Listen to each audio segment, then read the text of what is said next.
Singular നാമങ്ങളെയും പ്ലൂറലിനെയുമാണ് പരിചയപ്പെടുത്തുന്നത്. Some nouns originally singular are now generally used in the plural. ഒറിജിനലായിട്ട് സിംഗുലർ ആയിരിക്കും ആ വേർഡിനെ സാധാരണയായി ഉപയോഗിച്ചു വരാറ് പ്ലൂറലായിട്ടാണ്.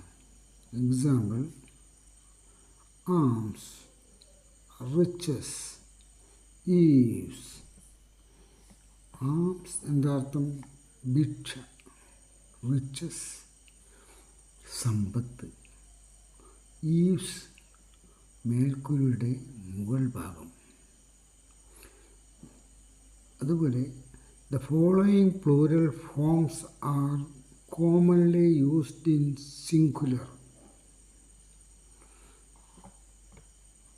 പ്ലൂറലായ ചില വാക്കുകൾ, ചില നൗണുകൾ സാധാരണയായി അത് സിംഗുലറായിട്ടാണ് ഉപയോഗിക്കാറ്.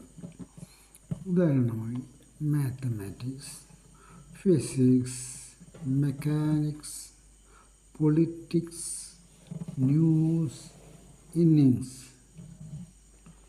ഇവയെല്ലാം പ്ലൂറലുകളാണ്, പക്ഷേ അത് സിംഗുലറായിട്ടാണ് ഉപയോഗിക്കാറ്. നോക്കൂ, mathematics is his favourite study. അവൻ്റെ ഇഷ്ടപ്പെട്ട പഠനഭാഗമാണ് mathematics. No news is good news. ഒരു വാർത്തയും നല്ല വാർത്തയല്ല. India won by an innings and 3 runs. India വിജയം കണ്ടത് ഒരു ഇന്നിങ്സിലും 3 റൺസിലുമാണ്. അപ്പോൾ മനസ്സിലായി.